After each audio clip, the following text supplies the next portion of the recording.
Bismillahirrohmanirrohim. Ayolining aybiga ko'z yumgan mard erkak.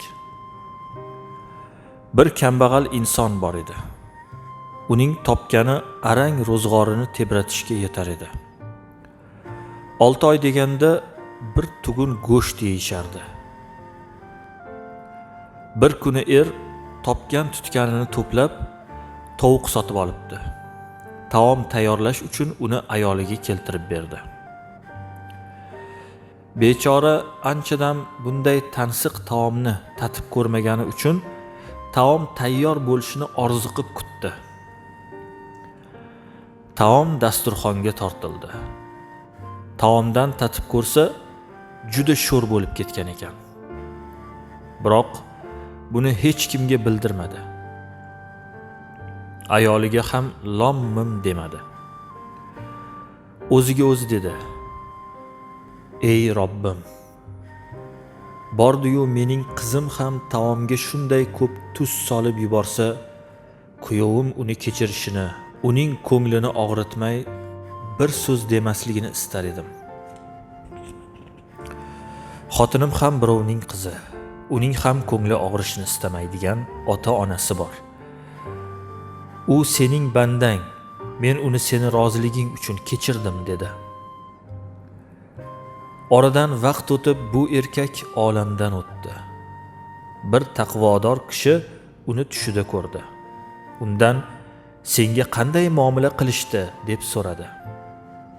"Alloh mening barcha gunohlarimni kechirdi va jahannam azobidan ozod etdi. Men seni kechirishimning sababi mening bir bandamni kechirganingdir. Sen uning aybiga ko'z yumding.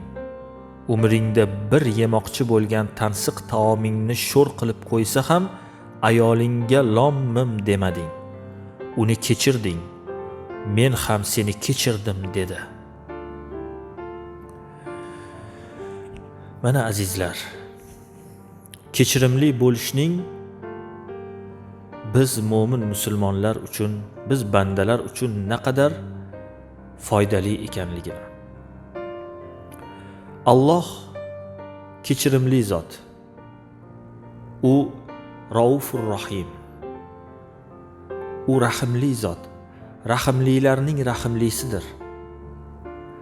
Allohki bandalarini eng og'ir gunoh qilganlarda ham agar u banda gunohiga pushaymon yeb tavba qiladigan bo'lsa kechirsa, biz bandalar nega endi boshqa bir insonni kechirmaylik?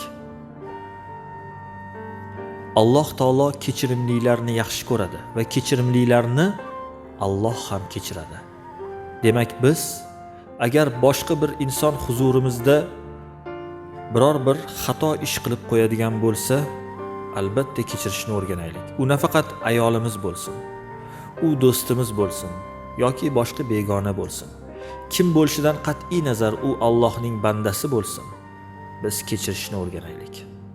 Alloh taolo barchalarimizni qalbimizga o'z rahmatini solsin. Va sallallohu ta'ala ala xayri xalqihi Muhammad va ala alihi va ashabihi ajma'in bi rahmatika ya arhamar rohimin.